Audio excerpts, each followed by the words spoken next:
March 2026, Indianapolis. A quarterback steps onto the scale at the NFL Scouting Combine and the measuring stick reads 5'9" 7/8", 2 full inches shorter than the height Vanderbilt had him listed at all season. In a room full of scouts, notebooks, and draft projections, that tape measure did more damage than any interception ever could. But here's what you did not see. You did not see the kid from Albuquerque who had 0 FBS offers out of high school. You did not see the junior college grind at a military institute in Roswell, New Mexico. You did not see the moment a coach in Las Cruces took a chance on a quarterback the entire recruiting industry forgot about. And you did not see the chain of events that turned that forgotten quarterback into a Heisman Trophy finalist, a giant killer, and the most polarizing prospect in the 2026 NFL draft class. This is the story of Diego Pavia. Diego was born on February 16, 2002, in Albuquerque, New Mexico. He was raised by his mother, Antoinette Padilla, a working nurse in a single-parent household. Diego was not a football-only kid. At Volcano Vista High School, he competed in 3 sports: football, baseball, and wrestling.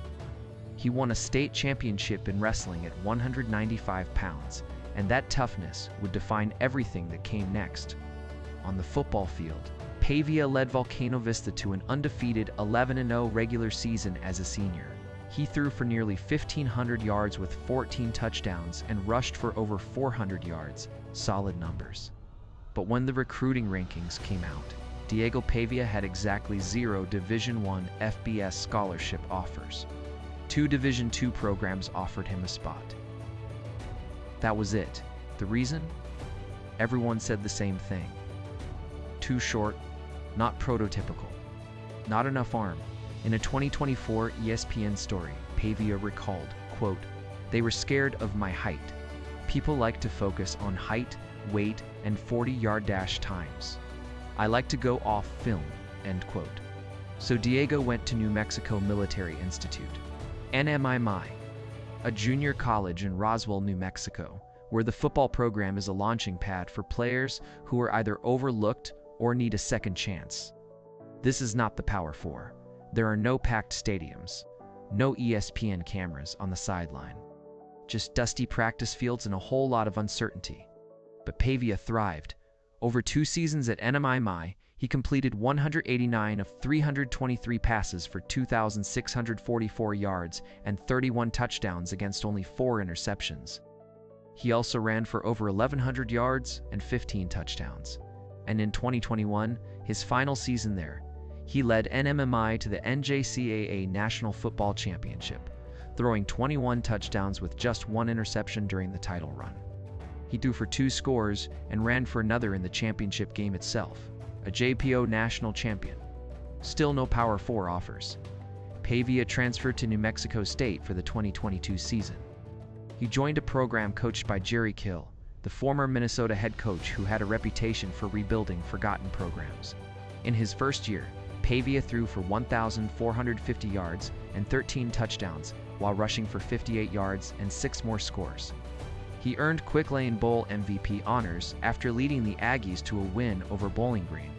It was a stepping stone season. Then came 2023, and 2023 is when everything changed. Pavia started all 15 games for New Mexico State and led the Aggies to a 10-win season, only the second time in program history the school had reached that mark. The first time was 1960. Let that sink in. He threw for 2,973 yards and 26 touchdowns. He rushed for 928 yards and 7 more scores. He was named Conference USA Offensive Player of the Year and became one of just a handful of FBS quarterbacks to throw for 3,000 yards and rush for nearly 1,000 in the same season. But the moment that put Diego Pavia on the map happened on November 18, 2023 in Auburn, Alabama. New Mexico State walked into Jordan-Hare Stadium as a 23.5-point underdog. They were there for a paycheck, a buy game, the kind of game where the visiting team cashes a check for $1.7 million and goes home with a loss. That is not what happened. Pavia completed 19 of 28 passes for 201 yards and 3 touchdowns with 0 interceptions. New Mexico State held Auburn to just 10 points and dominated time of possession for nearly 39 minutes. The Aggies won 31-10. It was New Mexico State's first ever victory over an SEC program after 27 previous losses.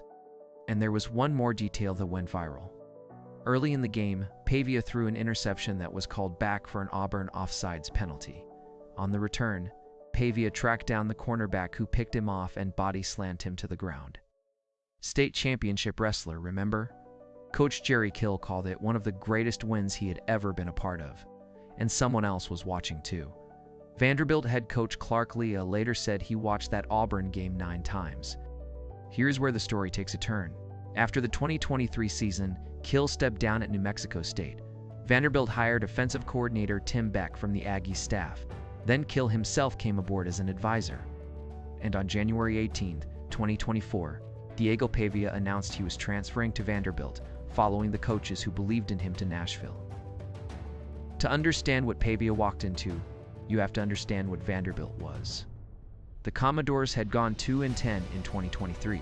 They had not won an SEC game. Clark Lea's conference record was 2-22 over 3 seasons. There was no light at the end of the tunnel. Until there was. Pavia won the starting job at a fall camp and immediately shocked the college football world.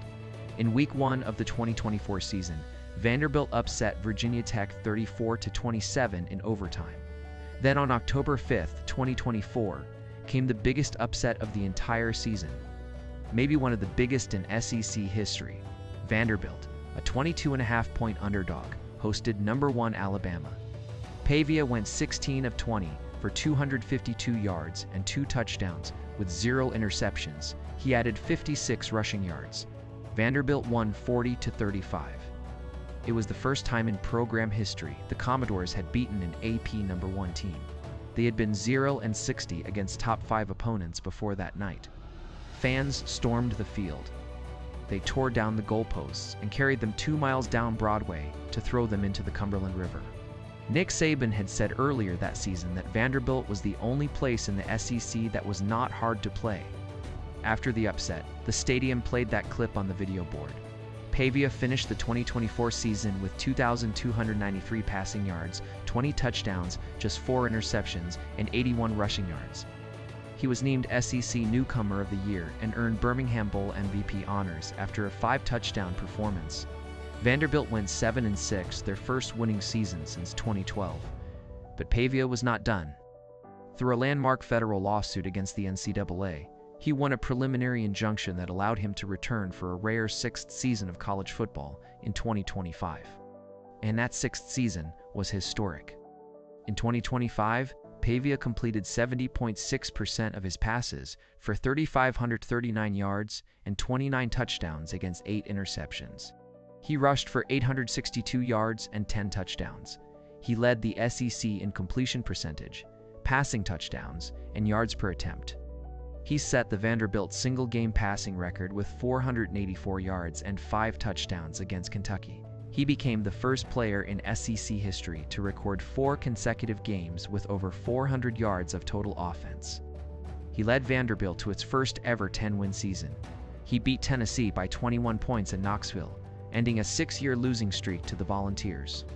He was named SEC Offensive Player of the Year, won the Johnny Unitas Golden Arm Award, and finished runner-up for the Heisman Trophy to Indiana quarterback Fernando Mendoza. He was the first Vanderbilt player ever to be a Heisman finalist. He was the first Vanderbilt player ever to win the Golden Arm Award. He did not just change the program. He rewrote its identity.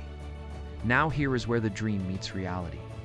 After the Heisman ceremony, Pavia posted a profanity-laced reaction to losing the vote on social media, later apologizing. At a nightclub celebration, he was photographed gesturing toward a sign with a vulgar message aimed at Indiana. These moments fueled the narrative that his maturity might be a concern for NFL evaluators. Then came the measurements. At the Senior Bowl, Pavia was measured at 5'9" and 7/8". At the Combine, 5'10". Either way, that is one of the shortest measurements for a quarterback in modern NFL history, on par with Kyler Murray, Bryce Young, and Doug Flutie. His arm length came in at 28 5/8 inches. His hand size was 9 5/8 inches. He weighed 207 pounds. Pavia threw at the combine but skipped athletic testing, saving it for Vanderbilt's Pro Day on March 20th, 2026. At Pro Day, 31 of 32 NFL teams showed up. Pavia ran a 4.76 in the 40-yard dash. His arm looked sharp. His confidence was obvious. When asked about his height on Gruden's QB class, he said, "The guys I am playing every single Saturday are the guys you are drafting first round. So why does 5'10" really even matter? Go watch the tape." The Carolina Panthers brought Pavia in for a top 30 visit in early April. Some evaluators project him as a late-round pick, possibly 7th round. Others have him going undrafted. NFL.com gave him a prospect grade of 6.0, which translates to above-average backup talent. Most analysts agree that his ceiling as a pro is capped by his size and his reliance on a quick-read, shotgun-heavy offense at Vanderbilt.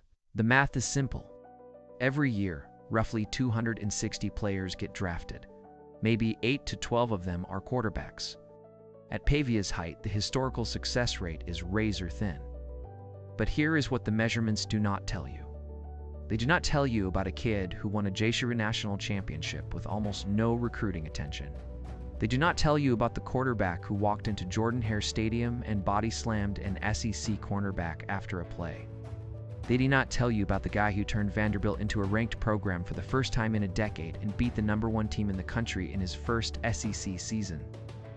Diego Pavia's story is not really about whether he makes an NFL roster. It is about what happens when the system says no and the player says, "Watch me." It is about the back roads of football that most fans never see.